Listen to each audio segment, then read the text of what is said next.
What's up, everyone, and welcome to another episode of VCC Live. This is episode 20. Trumped. Cali does it again. Lives, in parentheses, a billion. And more. We have a lot to talk about today, post-election, and we have been away for 2 weeks. But we're all back with you today, and we all have a lot to say. So grab a cup of coffee, grab some lunch, chat. Join the chat if you're here in YouTube. Also, I usually say this at the beginning. We have a couple people watching live now, so I'll repeat it a few times. Make sure you smash that like button before you forget, and also share the link live right now on your social media outlets because, we just started, and we want everyone to hear everything. So, but if you don't catch it live, you can always catch the replay here on YouTube. We'll post a link up on our Facebook page, and also you can catch the podcast version at smokefreeradio.com in a day or two. So before we get started with how everyone's been doing, I just want to go really quickly here to the quote that we have above. It says, "The soldier above all others prays for peace, for it is the soldier who must suffer and bear the deepest wounds and scars of war." That was said by Douglas MacArthur. And of course, today is Veterans Day. So from all of us here at VCC Live to all of you veterans out there, thank you to all who serve this great country.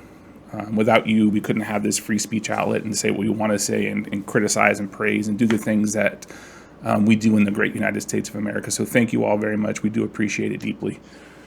With that said, Jay, what's going on? What is going on? I'm doing some illicit R&D work for the last couple of weeks.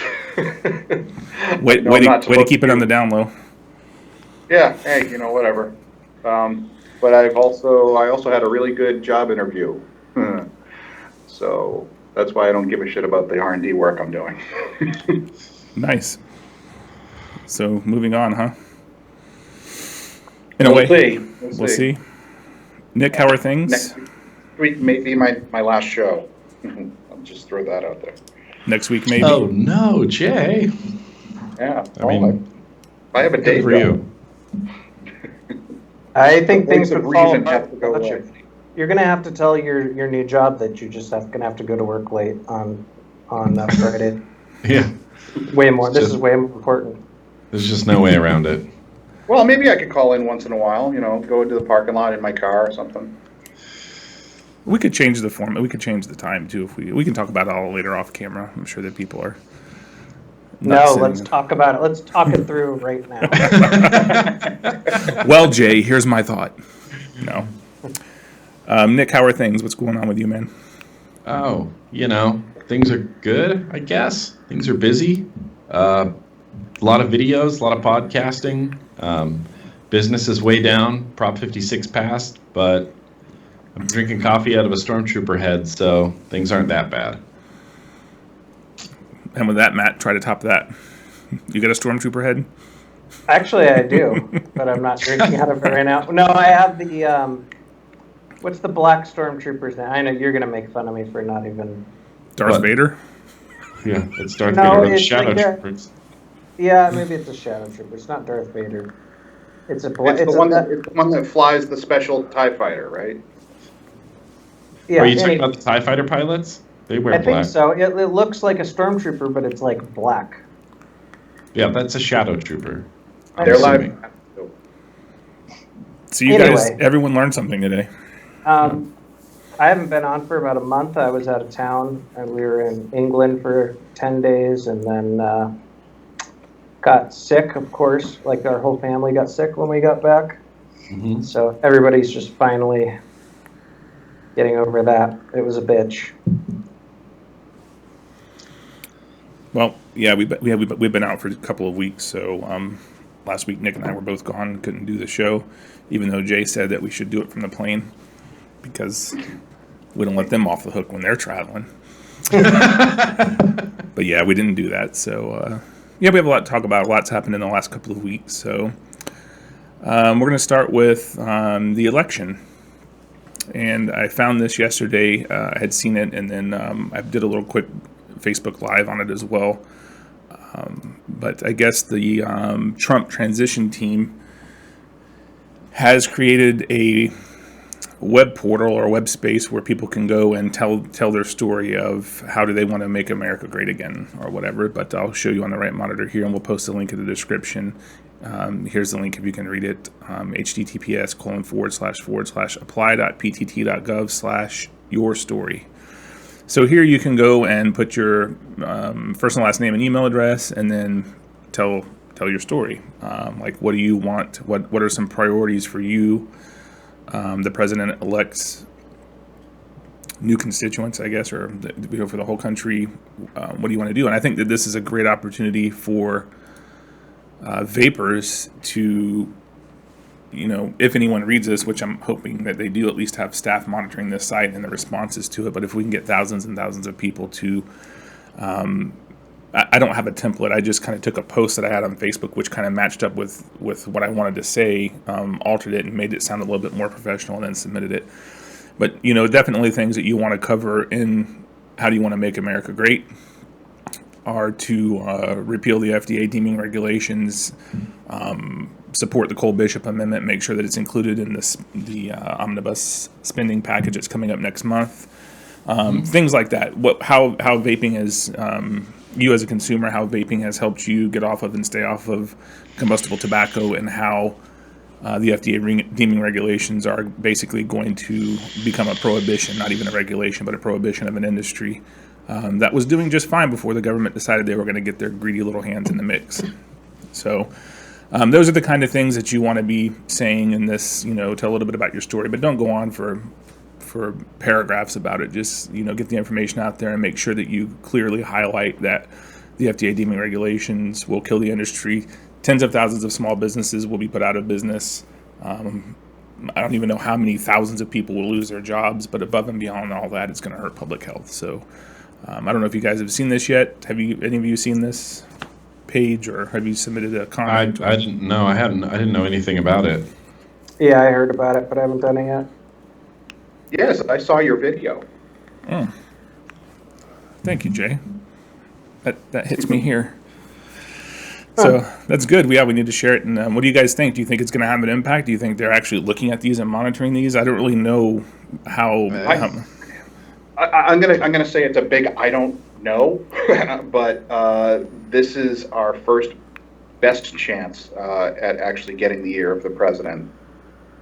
Yeah, I mean, I think I'm not a Republican, but I'm not a Democrat either. But as far as vaping goes, except for what happened in California, it couldn't have gone much better. I mean, the fact that Ron Johnson got reelected and he was just completely written off over the summer months, so I think there is definitely some extra hope there that wouldn't have been there if, Hillary and some other, and Johnson didn't get elected and stuff. Yeah. I want to think that it could be a positive thing, like we could get the attention of the right people or get the attention of President-elect Trump. I get the feeling, and maybe I've just become too cynical, I get the feeling that this is not not going to amount to much. And I hate to say that, and I hate to be cynical, but I get the feeling that it's like, making us feel better, making us feel like we can do something when it may not actually be matter. It might not actually matter. It might not actually be read by anyone. It might go into some database that nobody looks at.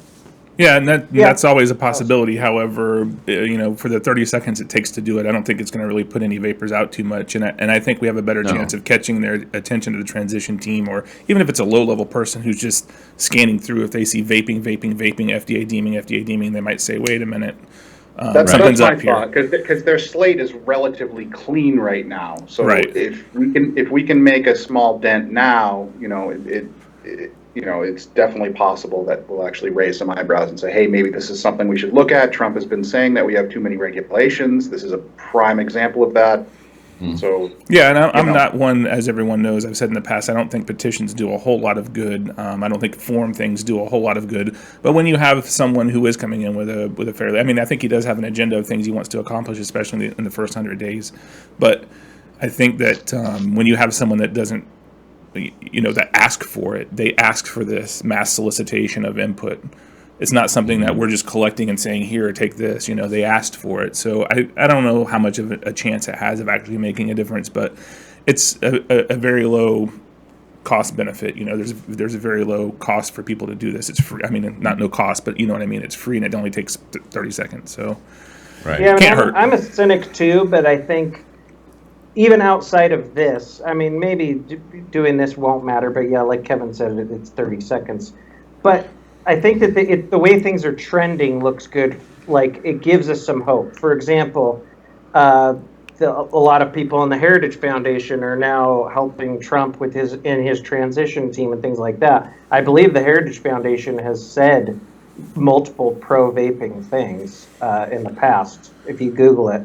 I could be wrong, but I'm pretty certain. So, I mean, there's some people in the inner circle there that I think already even know about this issue. And so it's not like I'm still obviously pessimistic, but it's better than if Hillary would have won, I guess, as far as vaping is concerned. Yeah, so let's move on to that then. So I'll post the link again. I posted it in chat because someone requested the chat in chat for that website link. I'll post it to the description. So if you're watching this on the replay, it'll be in the down there. And if you're listening to this on Smoke Free Radio afterwards, find our YouTube, find the YouTube page, and you'll be able to find the link to that in the description. So moving on from that, then what is everyone's thoughts and feelings on the election? I mean, I'll go last. I'll let you guys all. What do you think? Just kind of a quick wrap up. We'll start with Jay and then go to Nick and Matt. Yeah. Well, as you said before, I was covering it live with Dimitri over on Smoke Free Radio, and we were pretty blown away. I think by around 10 o'clock, it was apparent that something weird was going on, and we were just dumbfounded, and I continue to be dumbfounded that Donald Trump is our next president. I tend to vote Libertarian pretty much across the board, so I didn't really have a dog in the hunt anyway. But just as an observer, I was blown away, and certainly from a vapor's perspective, it's better. If you're a single issue voter, the way it went last night. The only way it could have been better, I think, is if California didn't pass, Proposition 56. So. Yeah. Nick, what do you? Yeah, thoughts on the whole thing? I was shooting a vlog the night of the election, and so in between every segment, I was running out into the living room and watching the election coverage for like 5 minutes at a time, and then running back into my office and shooting more video. So I didn't get to watch it. All the way through. I know a lot of people, like Jay said, are like, dumbfounded that Trump won. I really thought he was going to win. I didn't vote for him. I didn't vote for Hillary. I'm a libertarian, so I voted for Gary Johnson, so I could feel good about my vote. I'm not entirely surprised at all that Trump won. Not not surprised even a little bit. I mean, even just from being on social media and the internet and Reddit, he was going to win. He just was. I mean, and he might be an idiot and sexist or racist, or he hates Muslims and all this stuff. Hillary has done some really illegal shit. Hillary's a legit criminal, and I'm not surprised that she lost it. The next 4 years are going to be super interesting. I mean, super, super interesting. I didn't discover any of this until I woke up the next day, and honestly, I was really more affected and heartbroken about Prop 56 passing in California than I was about Trump winning the presidency. It just affected me really badly. I've never felt more defeated in my life than when Prop 56 passed. I felt like I did everything I could. I know a lot of people did everything they could. I felt like I had let people down because that passed. And I know that's not the case, but that's how I felt. And I honestly don't even know where we go from here in California with Prop 56 passing. It's really bringing me down, man. Yeah, Well, we're gonna be. maybe We next have a. week we can look a little more at specifics of what this is going to mean, what things are going to look like, when, timetables and tax rates yeah. and all that. We're going to stuff. talk generally about it in a little bit. It's one of our planned segments about Prop 56 passing. We won't cover it in detail, but we'll get some initial reaction, kind of like what we're doing now with the election. Matt, what are your thoughts? Did you watch it live? Yeah, I mean, I expected Hillary to win because I believed the pollsters, and they've never been that far off ever. I mean, not since like Truman back in, what was it, 40 something, when he was down by like 20 points, and then he did his like railroad tour across America or something. And I saw a documentary on that a long time ago. I mean, and it is. So, I mean, I get the appeal of Trump being the outsider and stuff, but he had both of them are just so hated, and so it was just it turned into, who do you hate the least? I mean, even Trump, people that came out, people that voted for Trump, it was still like 30-40% said they were excited about it. Most of them just voted for him because they hated him less than they hated him. So it was just, when you have an election that's that negative, and most people that are voting don't feel good about it, I think either way, whether Trump won or Hillary won, it was just going to be some major divisions, and going forward, it's going to be like that for a while. Yeah, I don't think people would have been. I think Trump had an army of legitimate supporters, and I think Hillary had supporters because they hated Trump so much. Yeah, and I that's think not. You can't win like that. People weren't as diehard about Hillary, her supporters, as Trump supporters were diehard about Trump. I don't know if that's true. Looking at the people who were crying after Trump won. You look at all the Hillary supporters that were crying on YouTube. Yeah, but they weren't crying because Hillary lost. They were crying because Trump won. Most of those millennials wanted Bernie. Yeah. I think if Bernie was the candidate, Bernie would have beat Trump. Yeah. Probably. I think think it was funny. MSNBC actually had really good analysis after the fact. I think I was watching the next day, and they said a lot of what you saw happen that night was a backlash from this neoliberalism, social justice warrior mentality. Anybody who's center or right of center gets attacked as being racist or misogynistic or sexist or whatever. And I think that part of the country, which is probably 60% of the country, they got sick of it. It goes both ways, though. I've noticed that online. You're either put in two categories. You're either a social justice warrior or you're an alt-right, extremist or whatever. And if you say something that's a little more liberal, then they call you a social justice warrior. If you say something that's a little more conservative, they call you an alt-right, bigot or whatever. And it's like there's no middle, even though most people are in the middle. But it's like they're just these two camps, and they fucking hate each other. Well, I agree. It was a backlash for sure. I watched the entire thing. I made up my mind I was going to watch until somebody called it, and I thought maybe they were not going to at some point around 3 a.m. But shortly thereafter, they did call it. And I wouldn't say I was shocked. I knew it was going to be very, very close, but I was shocked as I was watching the networks call different states. Florida, I knew was going to be extremely close and pivotal because of the 29 electoral college votes. And when I saw Trump take like 100,000 vote lead, I was like, wow, okay, so this is worth staying up for. And then they never called Florida for a long time. When they finally did, I was like, yeah, that's.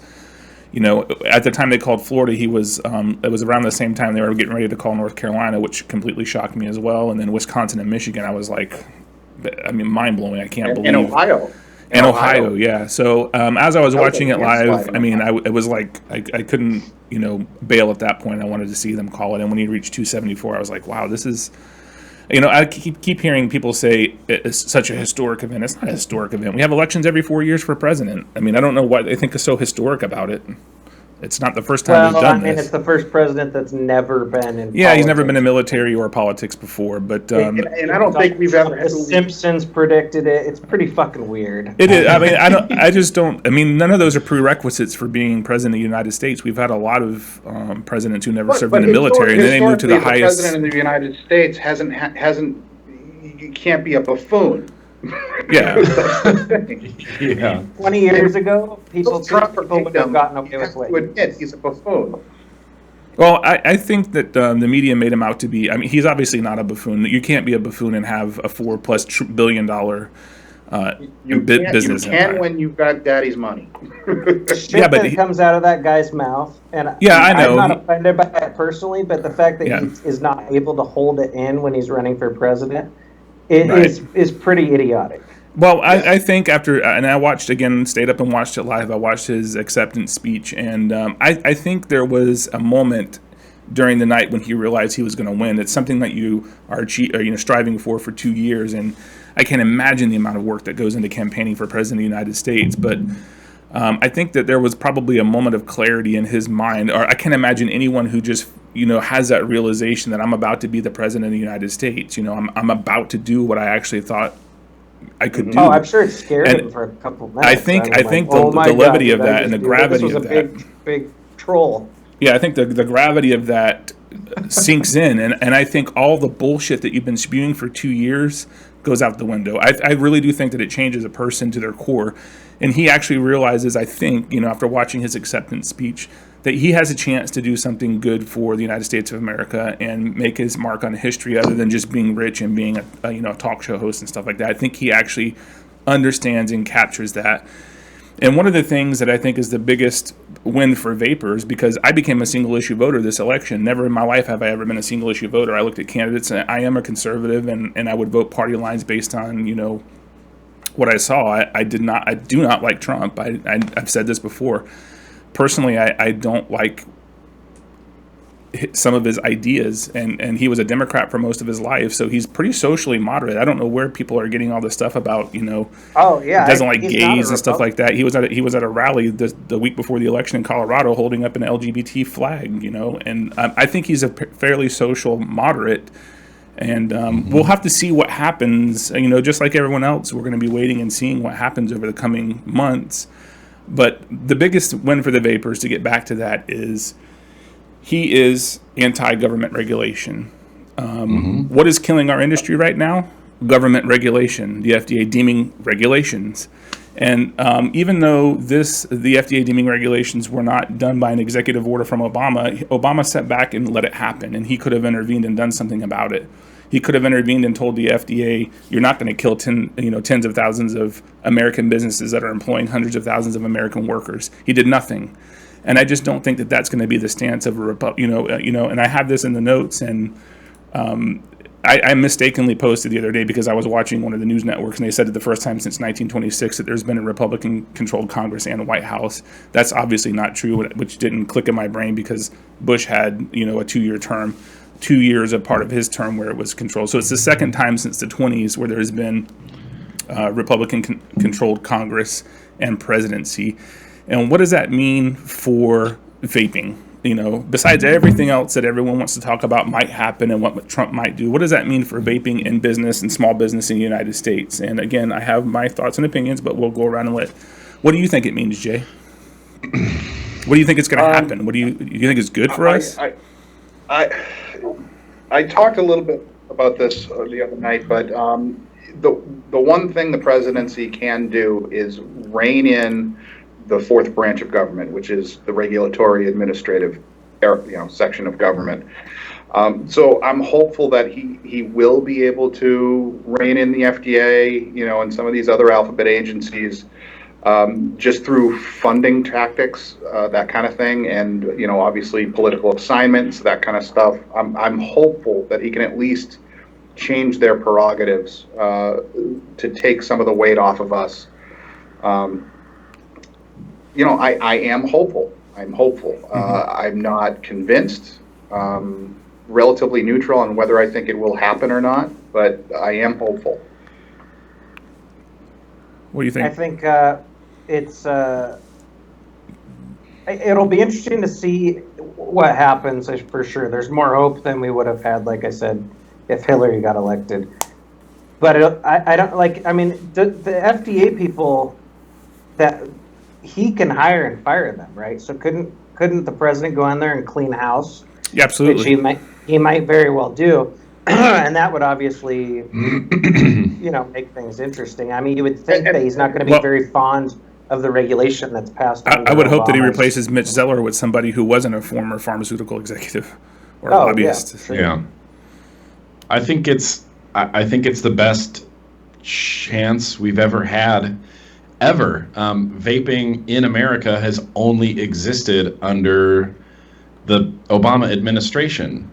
Yeah. I mean, he's been president the entire time that vaping has existed and become really popular. And so now everything's mixed up, Republican majority in the Senate, Republican majority in the House, crazy Republican-ish president. Things could get really changed up and switched up, and all of this could change. I don't know if it's going to be like his top priority, first order of business is to go in and clean house in the FDA.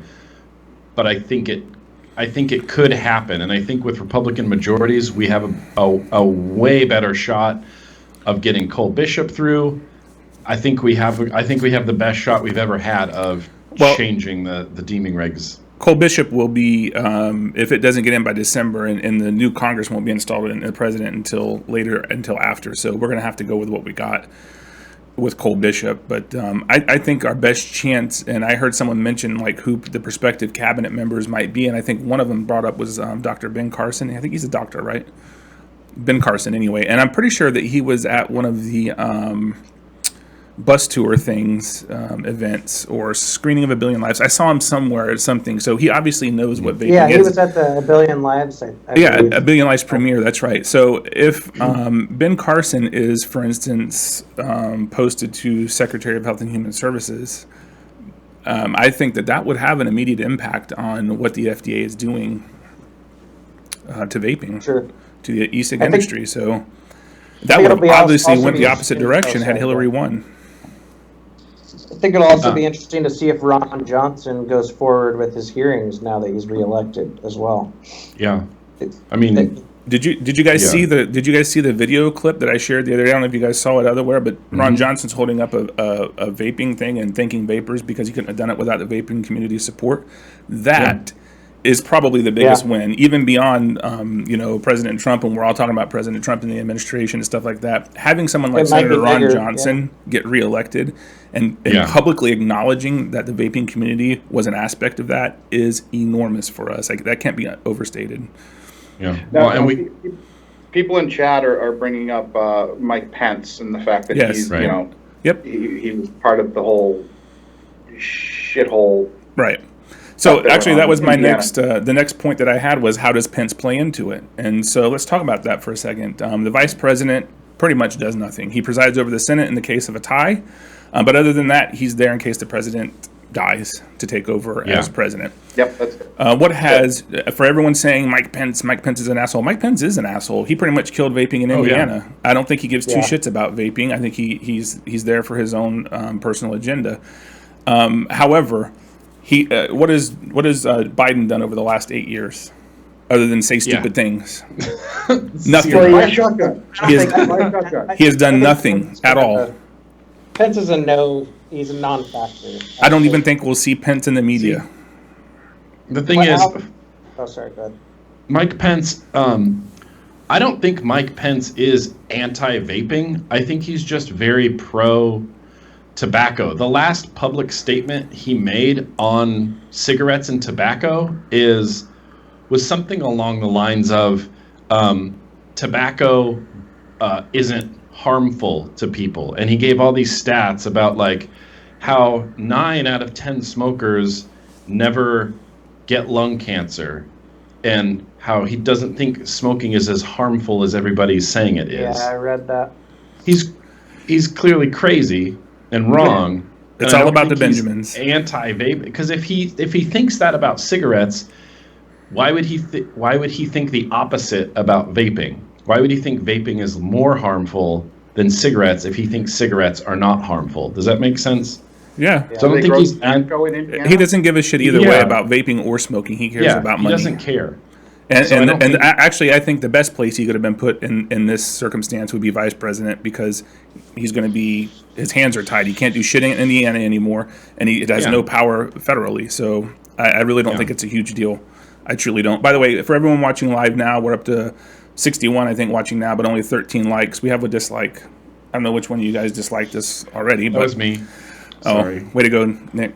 But anyway, if you haven't smashed that like button, please do it now. And if you haven't shared the link, please do it. If there may be some people that want to catch the second half of the show, so please hit the like button real quick. What Alex Clark said in the comments is interesting too. He said it's possible that we see the omnibus pushed out until next year, so that funding bill. But he said a Republican-controlled government means we will likely not have to settle for Cole Bishop. So possibly we'll get something better next year. Well, that's a valid point. That would be nice. Thanks, Alex. Love you, Alex. Yeah, I love you, Alex. Sexy love. Yeah, so basically, I hadn't thought about that, but what Alex is saying is maybe they push that spending package that everyone's saying the deadline is in December. Maybe they can push that ahead till next year sometime. I don't know. Can we get federal legislation done by that point? We need something done though, because this is the thing though in the vaping industry, everyone is freaking out, and the regulations haven't even become effective yet. And it's had such a huge impact on the industry just by the FDA releasing them publicly on May 10th, May 5th, but May 10th is when they were published. So if they can harness that much power and have that much of an impact on this industry just by simply releasing deeming regulations, I think everyone needs to take a step back and relax. Nothing's going to happen until at least August of 2018. And that's what we're saying constantly by kicking the can down the road. We need to kick the can, buy time, and get shit changed in the next 2 years.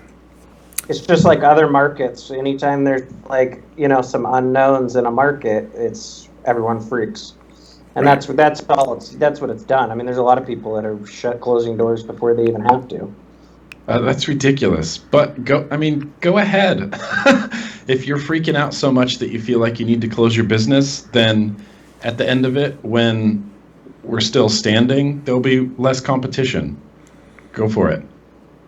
Well, like I said, VCC we're not manufacturing, things, not for the vaping convention circuit anyway, but we're taking a break from doing events right now, and because shops are taking a break from doing events and manufacturers, and we can't do events without exhibitors. So, we have to kind of wait and see, like everyone else does, what's going to happen over the next 6 months or 6 to 12 months are going to be the most vital for our industry ever. We'll see how it goes, and hopefully it goes in our direction. But the only way that it's going to go in our direction is if we keep our foot to the gas pedal to the floor. Okay, get involved, keep being loud, making sure that your representatives know that vaping is an issue for you. If we can find some way, I think Ron Johnson is going to be our best opportunity to get this in front of President Trump. He's a U.S. senator. If he wants to have a meeting with him, it's much easier for him to say, I need to schedule a meeting with, President Trump, and we need to have, talk about some things, than it is for you or I to get that meeting. So I think, again, that's why I think Senator Ron Johnson's reelection and his public acknowledgement that the vaping community directly influenced his winning the reelection it's crucial to the vapor movement. So yeah. I saw someone in the comments a little while ago, and I didn't get a chance to address it, but they said, I guess Trump lost $1 billion at some point in his business career. And I just wanted to make the comment that Obama has lost $10 trillion in his 8 years political career. So let's put things into perspective, ladies and gentlemen. One more comment, too. And that wasn't his daddy's money. No. I have to be the yin to Kevin's yang because he's such a far-right wacko. You can do that to my yang, dude. I don't mind. That's dirty. All the people that are online right now bitching about, and I see it from all these vapors bitching about all the millennials protesting and stuff. In 2012, when Obama won, Trump tweeted the next day that everybody should be protesting. So, it's like, get over it. I'm not saying the protesters should be breaking the law, but it's their right. People are bitching and saying they should accept it, but the right never accepted Obama when he got elected. So you got to just expect that this kind of shit's going to happen. Well, I will say that I did. I was disappointed that he got elected, but I never disrespected the office of the presidency or the will of the people to elect him as president. I said this the other day on Facebook on a post. You have to respect our system, and that's the way it works. Your candidate's not always going to win. But that doesn't mean that you disrespect the office. And I dislike Obama as a person and his policies. But if I were to meet him now, I would do him the honor of calling him Mr. President and respecting the fact that he was chosen by the American people to be the president of the United States. And that's just the way it is. Well, it's too bad because there's, a few people that are out there breaking the law and stuff. Absolutely. And we have and a it right makes everyone look bad. We have a right in this country. There's nothing wrong with protesting. We have a right in this country to peacefully protest. That doesn't mean you go out and loot and riot and be an asshole.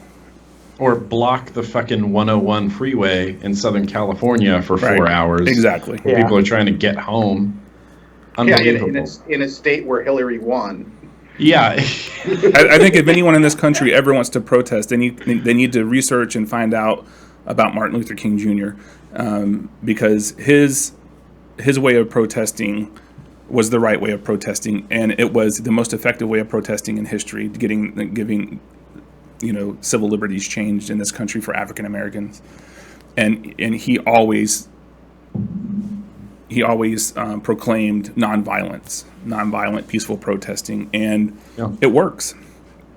So all you do when you do like what Matt's talking about and what Nick just explained is happening on the 101 or whatever, is piss other people off.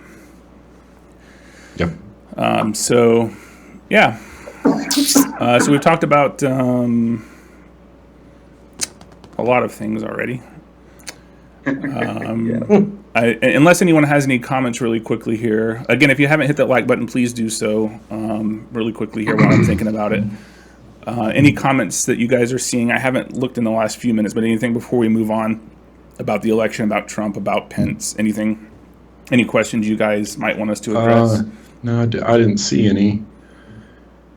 No, there's a lot of good discussion as usual going on in the comments. Thomas Garrett is asking if this is going to have any effect on regulations outside of the U.S. He's in Portugal, and he's seen obviously in the past where much of the world will try to reflect regulations the same way that the U.S. attacks them. A huge part of Europe didn't do that. They passed a TPD without input from the United States, and they went ahead and did their own thing. Majority of Europe didn't do that. Yeah, so I don't know. I mean, obviously the rest of the world looks to the United States as an example, and hopefully we can correct what has happened. And I think a huge part of the misconception about vaping and being as dangerous, if not more dangerous than smoking combustible tobacco, comes from our own government saying this industry is potentially bad for public health and we need to regulate it. I think had the FDA not done that, we would be at not 8 to 10 million vapors in the United States that we've converted over from smoking. I think we would be maybe double that. I don't think that the United States is going to be a huge influence in the rest of the world as far as vaping legislation goes. I get the vibe that a lot of the rest of the world looks at the United States and kind of goes, what? No, bro. We're going to do this, especially when it comes to policies and vaping and regulatory stuff. I don't think we're taken very seriously, especially when we have the Royal College of Physicians in the UK releasing what they're releasing, and all these other countries like New Zealand and Paris and Belgium embracing vaping, Russia embracing vaping. We're in the minority. We're backwards. We're doing it the wrong way. Yeah, I think a lot of times other countries don't look at us as an example. I think they look at us as an example of what not to do. Yeah. When it comes to something health related, they definitely don't. I mean, you got to remember most of these European countries have socialized medicine, so they want to save money that way. And if they think that vaping is going to save them money, and they'll have to pay less medical costs, then they're going to be all for it. Obviously, our system's set up a little bit differently, so you know, it's all about the big pharma making money and whatnot here. Anything else, Jay, before we move on? Well, there's a very pertinent question in the chat. Do Nick and Matt shop at the same eyeglass store? Yes. Are yours Oakley's? No, mine are Lacoste. More expensive, actually. Yeah, yours are more expensive. Yeah. We did not get paid for advertising those two brands, just so you guys know. Yeah, you'd have to have two hipsters on every show. Yeah, every vape flat shop. brims and glasses. Matt needs to get some more tattoos, and then he could move to California.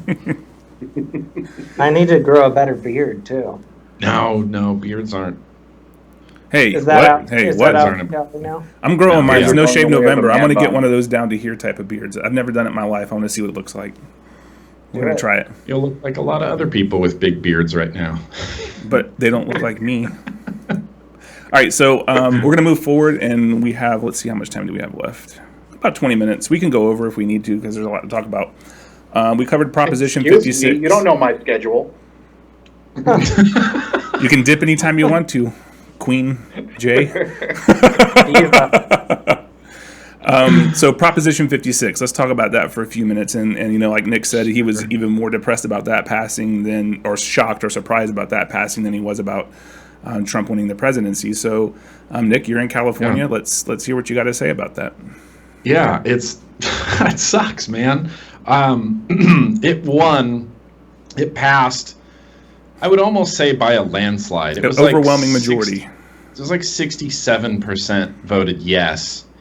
I thought it would be a little bit closer, but it wasn't. And I think a lot of that had to do with the way that Prop 56 was presented. I mean, even in my official California voter guide didn't mention electronic cigarettes or vaping. They just said it was a $2 per pack cigarette tax. And so when your average voter, non-smoker sees that, of course they're going to vote yes for that to get to make their state more money.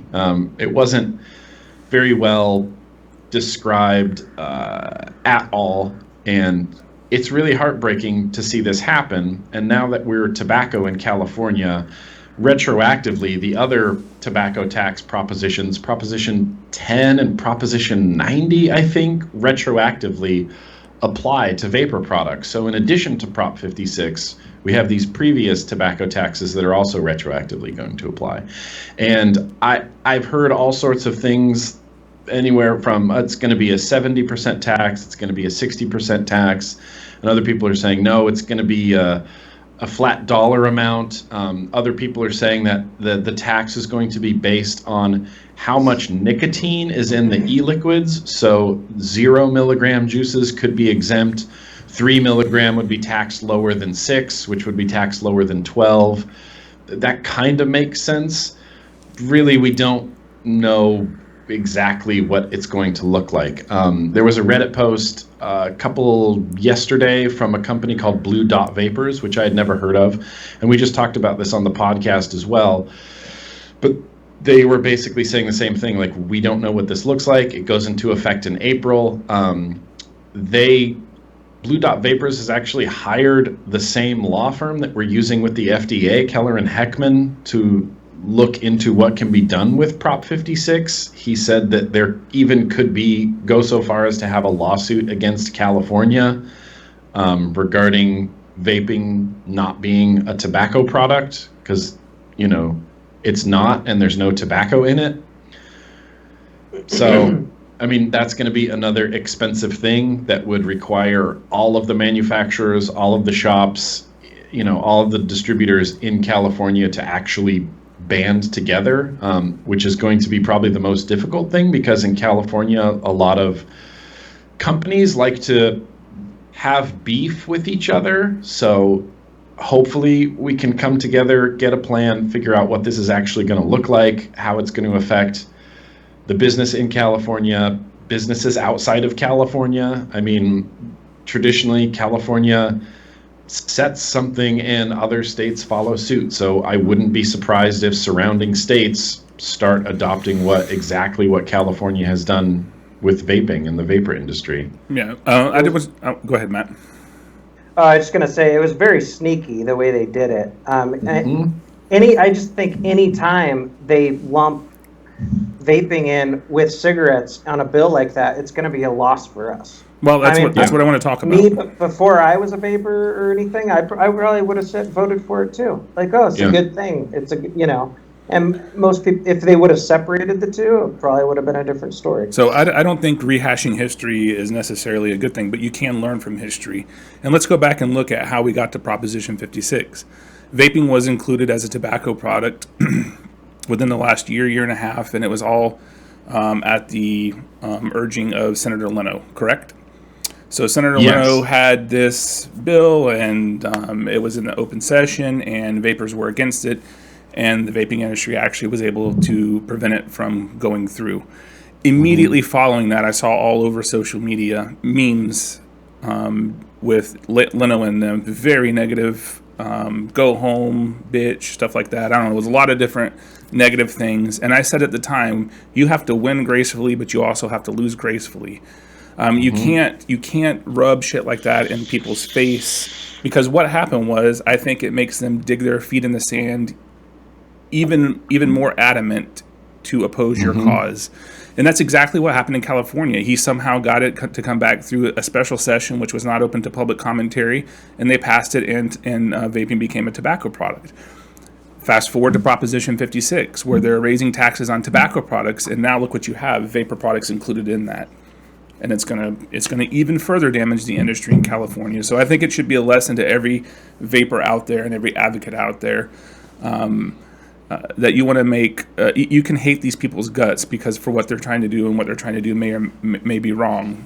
But you have to. They're going to be there, ladies and gentlemen, for the rest of their term and maybe get reelected, whether you like it or not. And we have to find some way to work with them and compromise instead of shaming them, because when you shame somebody, it's not good. So I think it depends how powerful you are. If you're the NRA, you can fight these guys. You don't need. But we don't have that kind of organization. That's what I'm saying. Like we're in this position now in this industry where we're kind of at the mercy of these guys, because we're just not strong enough to fight a lot of these things effectively. Yeah. So anyway, that's how we got to Prop 56, and I also got. Sorry to cut you off. I also got an interesting comment on Instagram. I had posted a picture, about it was a motivational thing that Vapun posted. Like, let's keep moving forward. Let's stand together. California vapors, hold hands. Woo. We are the world. Type of thing. And Elixir Billy Liquids left a comment on it that said, "Grim Green. We at Elixir Billy Vape Company have a solution to this entire problem. It's all worked out, and you will start to see the effects fairly soon." I saw somebody posting about that. I posted about Prop 56. Don't worry about it, everybody. Elixir Billy Liquids, they got this covered. I've never heard Someone of posted Elixir on. Billy Liquids. I posted something like that on my thing the other day about Prop 56 passing, and there was a gentleman commenting that his company had been working on something for a few years, and I'm not exactly sure what he was alluding to. I think it was like e-liquid that doesn't contain nicotine. But anyway, Leave it to Elixir Billy to save us all. They got it covered. Just wipe your hands of the whole situation. I will. Nothing if you do save us, Elixir Billy, I will pray to you every night. You will be my new God. I will buy juice every month, and Elixir Billy, hallowed I'll be buy thy stock name. in your company, man. Yeah, Stanley the Viking will do a review on your juice. Mm-hmm. You'll bring Stanley out of retirement for that. Yep. Yep. We're all on your side, Elixir Billy. Daily Vape TV says, "Did you already talk about Totally Wicked e-liquid calling it quits in 2018 if things don't change?" I do have that as a potential thing if we have time to get to it, Nick. So we will get to it if we have time for it. They're not calling it quits; they're just closing some brick and mortars, I think, in the United States. So that's I don't think they're going anywhere. They're based in the United Kingdom, and they're obviously complying with TPD and stuff like that. So. Anyway, Prop 56 passes. So I want to move on and talk about A Billion Lives, which we talk about quite frequently on the show. But last night was the first chance that I had to see it, and it was an FSFA, I guess, sponsored premiere in the Tampa area here, and it was in Oldsmar, Florida, at the AMC Woodlands 20, and they sold it out, and then they moved us to a bigger theater. I don't think they quite sold out the second part, but it was mostly full, and which is pretty awesome. And I took a little video clip, and I'm going to see if I can go over to the right clip. First of all, my impressions of it. Has everyone here seen it yet? You guys, No. Jay, Matt? Nope, I haven't seen it. No, okay. Well, so let me just give you my thoughts on it real quickly here before we go to the little video I took. It wasn't a pirate of the movie, by the way. It was an after the movie, and we were all outside. By the way, I thought it was funny. The movie was like, I don't know, close to an hour and a half or whatever, and there was no vaping allowed in the theater. I took a few ghost vapes or whatever while I was sitting there, but actually everyone complied, and no one was like being obnoxious about it, so that was pretty cool. But Ice So cream's immediately following, dude, the theater was like outside, and as soon as I got out there, because I stayed for an extra minute or two, it was nothing but vapor everywhere, which I thought was pretty cool. But anyway, the movie was about what I expected. And again, I think if you're, and Aaron has said this for the past year and a half that I've known him, it wasn't made for vapors. It was made for non-smokers and maybe even smokers and people in the general public who aren't aware of what our cause is and what we're trying to do. And it was exposing tobacco and pharma and the very corruptish ties between government and positions and these huge multi-trillion-dollar companies. And it was very, very well done. Very well done. I mean, I think that Aaron did a fantastic job.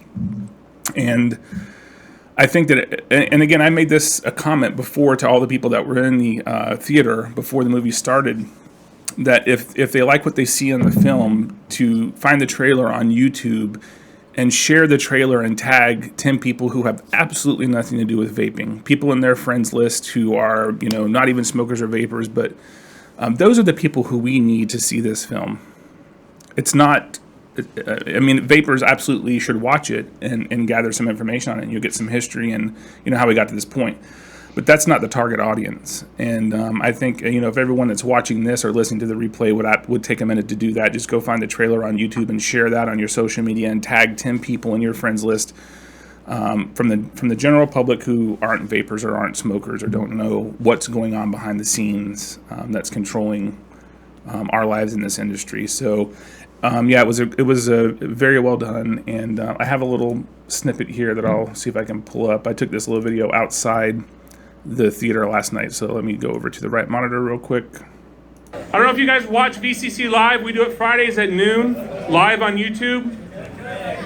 Let's tell Aaron Biebert thank you for what he did. It was a great movie. It's a great exposure. So when I count to 3, everyone say thanks, Aaron Biebert. We're going to play it live tomorrow on the VCCLive show. Ready? 3, 2, 1. Woo!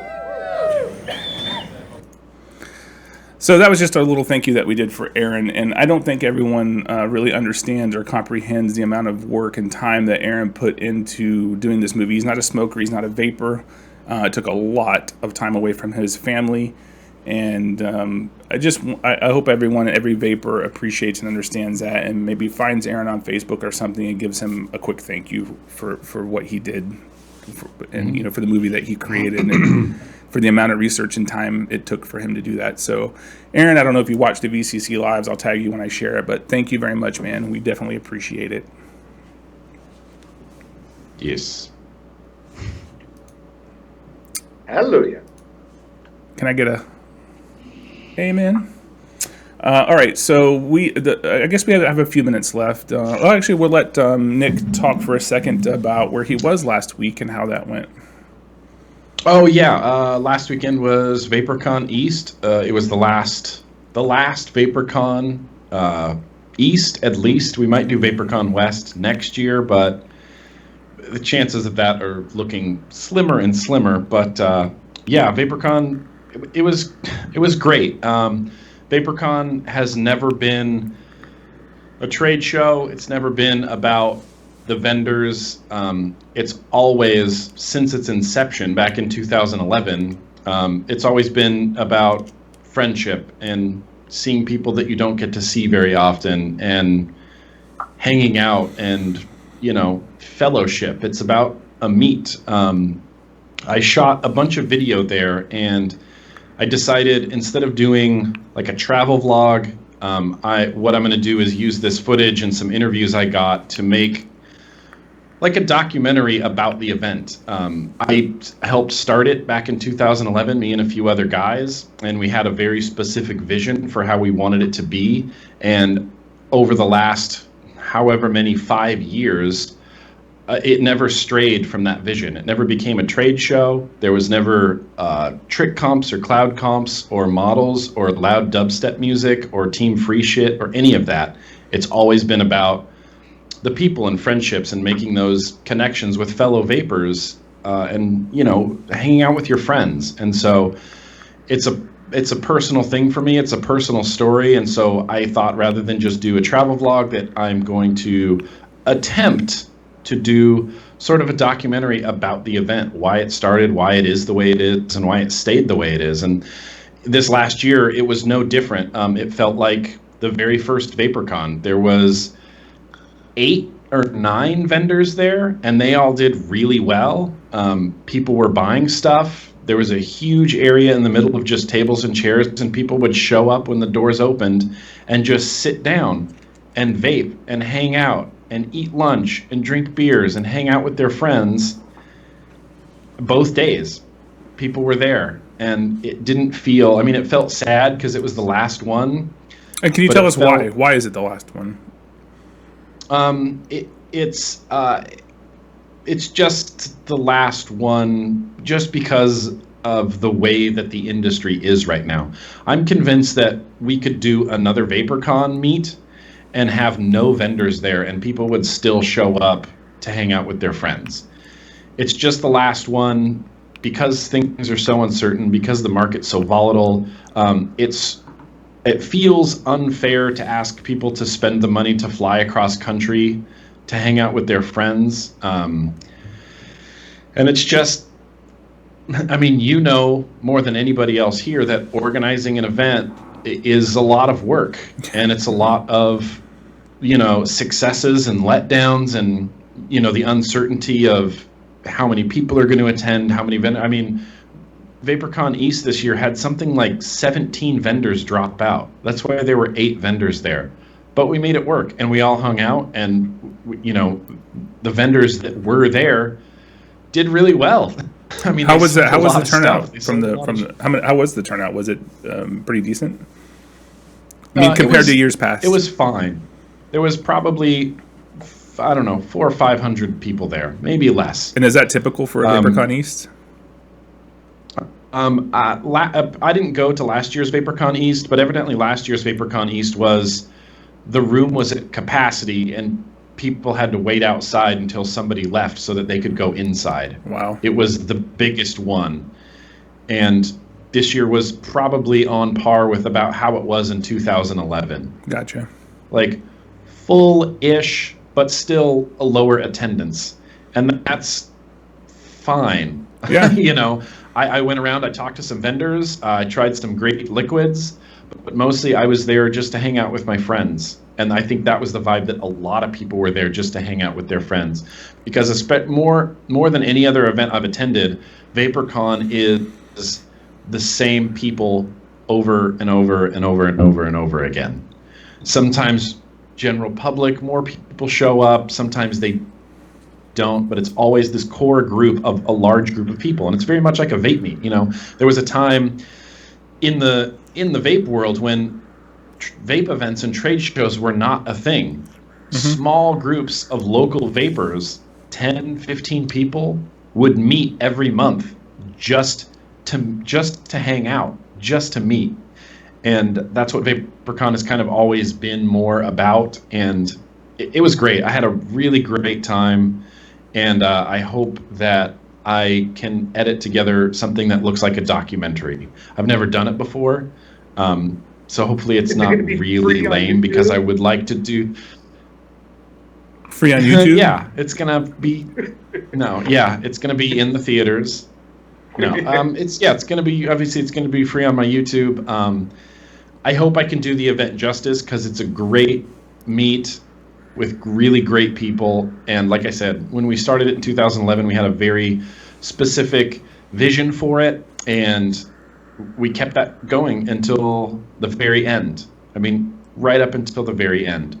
Cool. I mean, never say never. There might be another event of some sort with the same organizers at another time and place later on, when things aren't so volatile and crazy. But for now, yeah, it's the last VaporCon. Well, very good wrap up, and I'm looking forward to actually seeing what the documentary type video you put out is. I'll definitely check it out. I'm thinking about doing it all in black and white. Is that too artsy? Yeah. Do it. Is that too Clerks? Yeah, I want to do it all Clerks. sepia or all black and white. Yeah. You could do parts, maybe do parts of it. I tell you what, only show red.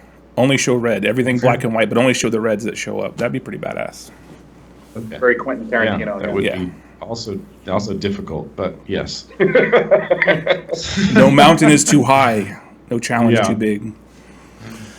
All right, so yeah. I guess we will take just a second. I know we're going to run over by a minute, but I do want to at least cursory mention this because Totally Wicked was one of the first companies, I think, to do brick and mortars, or at least a chain of them in the United States. They're a UK company. And let me hop over to the right monitor really quickly here.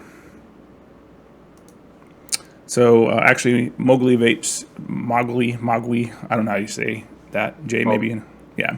He shared this on the VCCLive Facebook page about 30 minutes before we went live.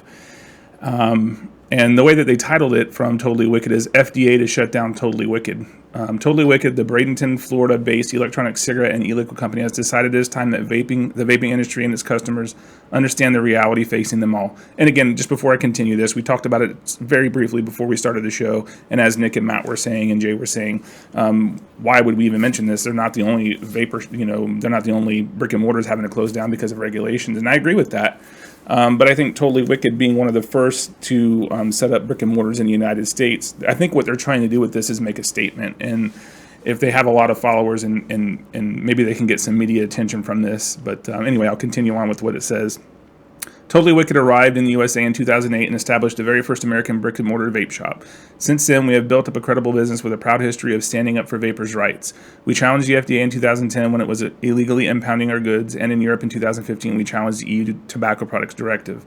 As a business, we operate in both the EU and USA, have a loyal customer base, offer a wide dynamic range of hardware and e-liquids, yada yada.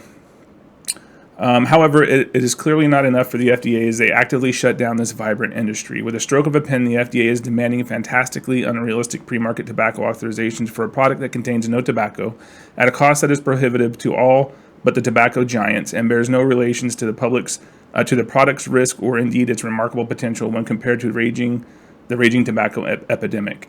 It is designed quite simply to destroy the industry. By the end of 2018, there will be no independent vaping industry left within the USA, and I would just like to add to that if we don't make change by that time. Unless Congress decides to look deeper into this, or indeed the legal system is willing and able to hold the FDA to account for its fallacious representation of the risk and impact that it has used to justify this regulatory abomination. There is a video here by Fraser Cropper, one of the executives at Totally Wicked. I was going to play it, but since we're over time, I'm not. I'll post a link to it if anyone wants to check it out. It's basically him telling his staff at the store in Bradenton, sorry guys, if things don't change by August of 2018, we're closing down, and unfortunately you will all be out of jobs, and you can thank the FDA for that. That's essentially what it says. So yeah, I know this is one example of tens of thousands, or at least thousands, that will happen over the coming years if we're not able to change things by August of 2018. But I think it's a sobering and a reality of why we need to get involved and why we cannot quit. What do you guys think, Jay? What do you think about that? I think it's more. This is more a principled kind of press release than it is, something about something that's impending for them. I mean, they're saying they'll have to close in 2018. No, everybody's going to have to close by 2018. So it's probably a good way for them to kind of shine a light on the realities of what things are going to look like in 2 years if things don't change, or a year and a half. But that's true of all of us. Like I said before, I had a really good job interview the other day because I have to make sure that I can provide for my family. I can't rely on e-liquid manufacturing, being a way to fund my family anymore. I just can't. Well, VC's, we're going into Tampa Bay Jeep Jam. I mean, we're going to do a Jeep event in Tampa. That's the reality of the situation. Ooh, are you gonna bring vape reviewers out to that? I'm kidding. That was a joke, dude. but I want to come. Come on. Here's some obscure vaping guy at your Jeep thing. It'll be a big draw. Sorry, Jay, I didn't mean to cut you off there, but yeah, I mean, it is a reality. Finish your thought. So that's just the reality. I'm not leaving the vapor industry. I'm not leaving advocacy. But I have to make sure that my family is covered in the event that I do have to shut down overnight. And it very well could happen. You know, the Yeah. FDA could come sweeping into my lab and just say, you have to shut down. Then I can't pay my mortgage that month. You know, I can't make that risk for my family. You Right. know, I've got a wife and 3 kids that I need to support here. So unless somebody else is going to support me, I have to make sure that, you know, I have backup income. That's just the reality. Very Another well put. option is getting rid of the kids. That's what I want to do, man. Well, I did find a nice Colombian couple, but unfortunately we couldn't really come to an agreement as to compensation. Maybe we can get sponsors. I mean, I'm a single dad. I have 2 kids as well, and I have the same concerns and worries. And I'm starting into a new market that I've never been into before. And I mean, it's very tough for everybody in the industry. And I hope that, you know, their press statement does get some media attention, and that people do pay some attention to what's going on because of it. Nick, what do you think? Any interaction with them ever, or what do you? Yeah, I used to buy everything I bought from Totally Wicked back in the day. I mean, they were the only ones carrying the 300 mAh stick batteries and, you know, the good Bogue cartomizers. And so, you know, I've interacted with Totally Wicked a lot. They've been around since I've been vaping.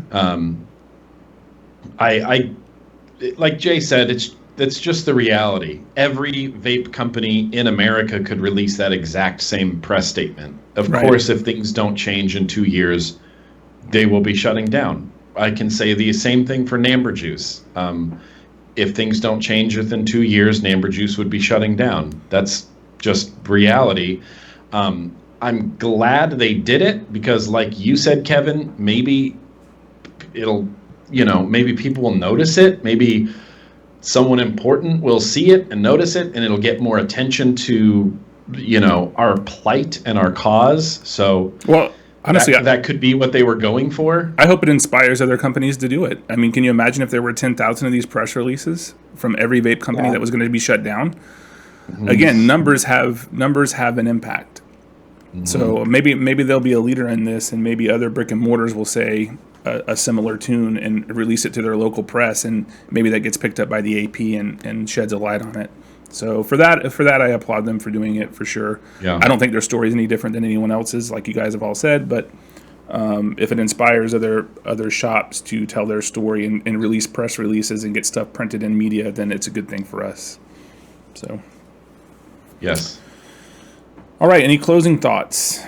Jay says this may or may not be his last show, so you guys tell us what you think in the comments. If Jay can't join us on Fridays at noon, next week. Should we change the time? Next week. Nick won't be with us next week. He's going to be traveling. Yeah, so I have to say goodbye to you now, Jay. I wasn't prepared for Well, these I mean, that's deals. what. Let's see what people say. Would they be willing to watch us at a different time, and are we able to do it at a different time? Does some time other than Friday at noon work for all of us? Well, it's something that we'll have to discuss, and we'll see if maybe we can adjust if Jay does indeed go back to a day job and can't do Fridays at noon. So what do you guys think? Leave some comments, and when do you think some good time slots would be for us to try to fill? Jay, any closing thoughts? Yes, I apologize. The last couple of shows I've been set up on my cell phone here. Next week, I promise, and actually later on today, I'm going to be setting up my new business computer, which will have the old grand setup. So I should be back to normal next week for hopefully not my last show. If Jay quits, I am going to spam his phone number in the comments every show and tell everyone to call him and ask him why he's not on the show. You don't have my phone number. Until he just gets fired from his new job. From his new job.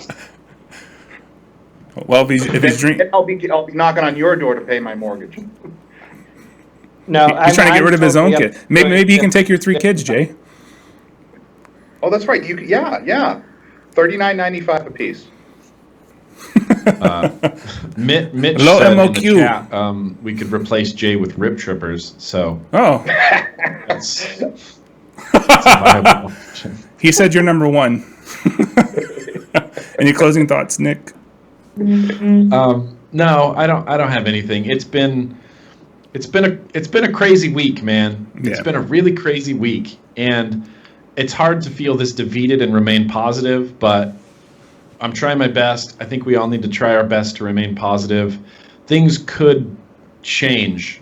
I believe they will change, and we just need to keep pushing forward. And I know it sucks sometimes, and it sucks for me, and I don't want to do anything.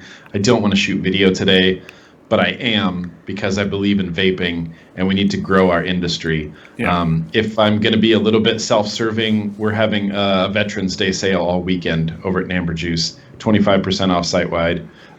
Go do that. 20% off site-wide. This just Coupon in, code. VCC Liquids is having a sale this weekend, 20%. Oh, your shit. Yeah, seriously, do it. Yeah. Have you Well, considered? my primary retail partner up here is having a sale, doubling their usual veterans discount all day today at Bay State Vapor in Auburn, Mass. Nick, have you considered diversifying now that recreational marijuana is legal? Have like Namber buds? Well, I mean, I have already a really good marijuana name, Grim Green. I mean, that screams marijuana. I just don't know. I probably would invest if you do that in Montana. I don't know how to get into that. I don't know. I'm sure Medical marijuana finally passed in Florida, by the way, and a couple of other states as well. So yeah, Yeah, well, mine passed it. yeah, the Prop 64 in California, evidently no dispensaries will be open until 2018.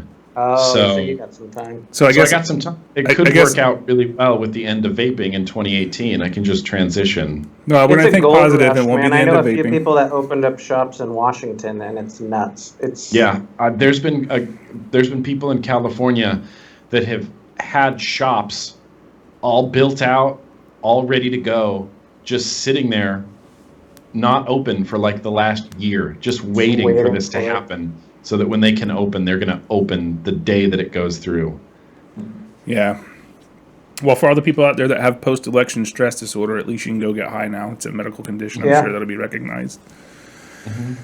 All right, Matt, any closing thoughts besides grimsgreen.com? grimsgreen.com. Perfect. No, I agree. It's been a long week. I mean, there's some positive stuff and some negative stuff, so there's mixed feelings. Well, that was a very political response. When you running for office? Yeah, 2020. 2020's good. Me too. America's great I because mean, come on, America's good. if Donald Trump can win, a guy that has a YouTube channel called Suck My Mod can win, right? You don't even have to be Absolutely. respecting him. All right. 1,000 points. So next week, Nick won't be with us, and hopefully Jay will be Sorry. with us. And let's see, if you haven't hit that like button, I'm going to remind you again to do that really quickly here. Please share the link whenever it renders and gets up. We'll put it on the VCC Live Facebook like it. page. Yeah, I guess that's about all. So until next week, we'll see you guys. Remember, you don't have to do everything, but you do have to do something. Get involved.